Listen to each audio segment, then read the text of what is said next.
Hashtag boss babe. Hashtag Starbucks on my left hand, LV on my right hand. Hashtag skyscraper. Hashtag dream job. Well, at least that was what I imagined I would be when I graduated from uni. This was my reality for 5 years after graduation. No filter. Hell, nothing is Instagram worthy. Hashtag quarter-life crisis. Hashtag burnout. Hashtag living paycheck to paycheck. I hated my job. I quit, found another job, only to quit again within 2 years. I have been an accountant for 5 years. This year, I ditched my corporate job and went on the journey to becoming a music therapist. No, I don't have a music nor psychology degree. I'm just someone who got the courage, discipline and consistency to go after the life I want. I did not just escape from the 9-to-5 job, but also a mediocre life that I swore I would never live again. This is my story. I'm narrating this story by Notion because I want to emphasize on the point that success is not a one-time event. Taking the leap of faith requires courage, growth mindset, skills and processes. To gain all those virtues, you need a system to back you up. Your thoughts, your reflection after reading a self-help book, your task list, your schedule, and your workflow. For me, Notion is the place for all that. It's not just my personal knowledge management, but my life OS. Now, let me show you how I came to where I am today. The mindset shift, the grind, and the result. I came from a background that told us getting good grades, going to a top-ranked university, and becoming a professional of some sort is the way to a successful life. As a kid, I joined a lot of extracurricular activities in order to increase the chance of getting into the best high schools as all-round students. Among all the classes I joined, I particularly liked playing the piano. I remember telling my parents I wanted to learn piano after listening to the Fantasy Impromptu for the first time. It was indeed a fantasy. I reached a reasonably high grade before turning 18 and I stopped learning in order to prepare for the public exam. After that, I entered a university in Sydney, Australia. What degree? Oh, of course it's not music. You all know being an artist or even a music teacher means starving. Your creative pursuit is supposed to be a hobby, not something you make a living of. I got a bachelor degree of commerce, majoring in accounting and business law. Typical Asian path, I know. Over the years, I kept playing the piano leisurely, mainly pop songs and hymns. My classical piano training was long forgotten. I couldn't decide if I wanted to go back to Hong Kong or not after uni. I knew I didn't want to work like a dog as an auditor in Big Four. Then I got my first job before my final exam in uni. I thought I was lucky, but it's up to you to decide. No, my job wasn't glamorous. I wasn't wearing Prada either. I started working as an assistant accountant in Sydney. That was the first mistake. What's worse, I followed my parents' advice and pursued CPA. That meant job security, stable life, and stable pay rise, or so I thought. In my first 6 months working full-time and studying CPA, I felt so miserable. I literally cried at night when I opened my textbook. I hated my life. I didn't know what I wanted, but I knew I didn't want that. But I chose this path. Within 2 years, I quit cold turkey, took 1 month off to think about the future direction and life in general. If you ask me now, I would say I was experiencing my quarter-life crisis, but I wasn't really aware of that. I thought I would figure something out after I got the qualification. The accounting life would be my plan B, so I stuck it up, got another job 1 month later. The job nature was better and more manageable. I was happier, but still miserable, since I had zero job satisfaction. To be specific, I hated not knowing how my work directly contributed to someone's life. Yeah, you can say all my colleagues got paid on time every month thanks to accounting team processing payroll, but that's not what I wanted. Anyway, just before I got qualified, I encountered an instrument called the handpan. I was mind blown, and I decided to start learning that. After I got my CPA, I knew I had to face the reality. My plan B was complete. There was nothing stopping me from pursuing my goals. Not money, not my parents. But there is still one problem. I didn't know what I wanted. Yeah, that's the classic "what's the meaning of life" problem. Then I remembered my passion for music. Here went my idea. In early 2018, I started a YouTube channel about covering pop songs on my handpan. It's the same channel you're watching this video now. If you fancy checking out some of my music, I have created a handpan cover playlist for you here. Thanks to the experience studying CPA after work, I was so used to hustling apart from my day job. I knew I was still new to the instrument, but nothing was stopping me from posting my work online. In mid-2018, I made the decision to go back Hong Kong, and it was the second time I quit my job. Hong Kong is my home. However, I was still very confused about my career path. I didn't know what I wanted to achieve there, despite coming back to the place where I grew up.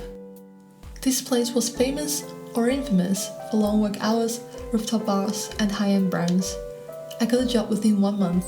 No, I still wasn't wearing Prada or looking over the Victoria Harbour in the meeting room. I only had one goal in mind that time: to work as an accountant in an MNC, preferably in the fashion industry, so I could enjoy some staff discount. And I got what I wanted.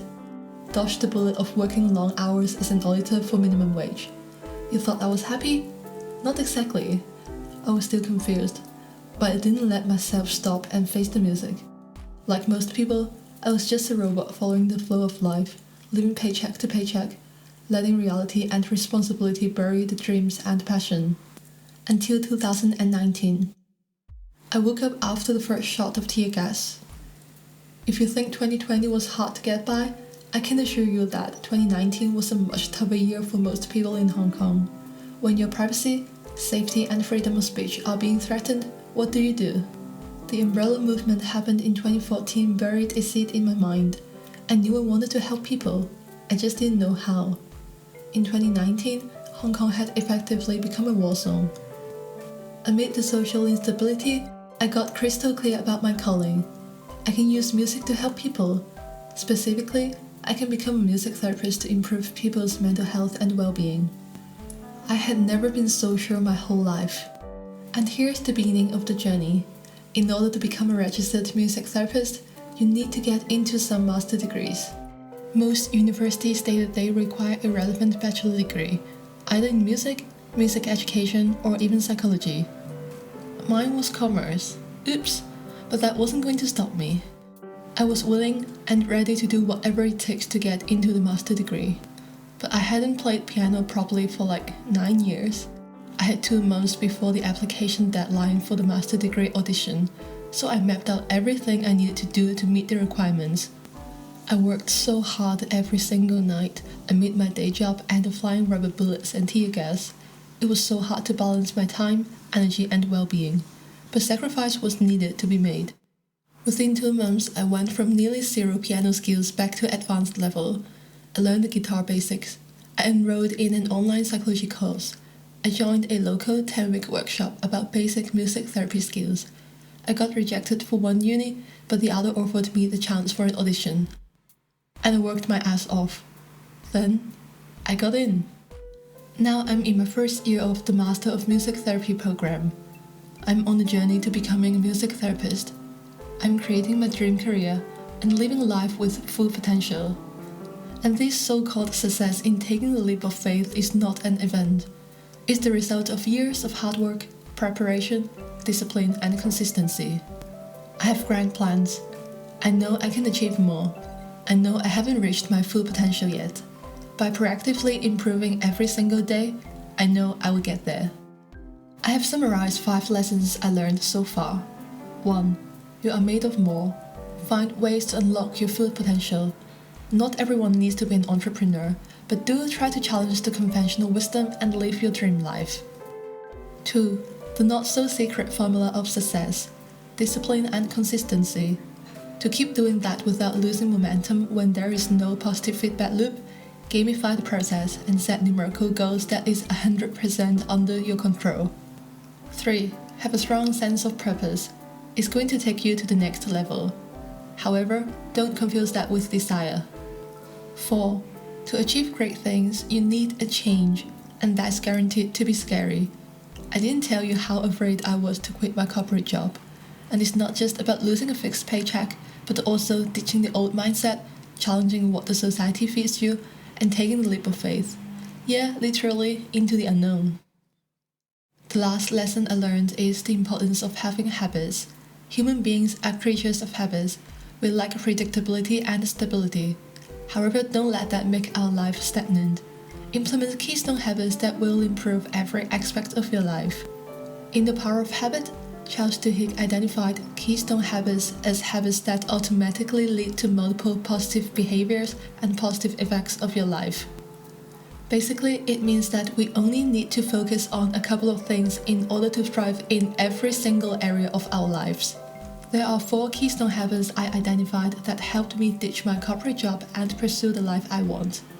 The first one is exercising. It boosts your mood and daily performance. It also improves your sleep quality. It trains your physical and mental endurance. The second one is journaling. It not only makes you more creative, but through organizing your thought, it acts as an outlet for emotional expression. The third one is developing hobbies. Take a break from your main gig, learn and perfect different skills from working on projects that you are passionate about. And the last keystone habit is to train your brain. Through continuous learning, you can develop better memory, numerical and cognitive skills that improve other aspects of your life. This is just the start of the journey. Do you believe that you can change your circumstances, mindset, identity, and your life too?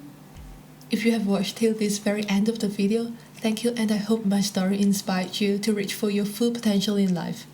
If you're ready to change your life but don't know where to start, or you're still feeling confused, I got you. DM I'm ready on my new Instagram account at Hustlers Playlist, and we will explore solutions to boost your productivity, performance, and pleasure in life. Speaking of Instagram, if you would like to see more content about music, mindset, and mental well-being, follow Hustlers Playlist so you won't miss out. Again, thank you for checking out my corporate escape story. Cheers to a new chapter.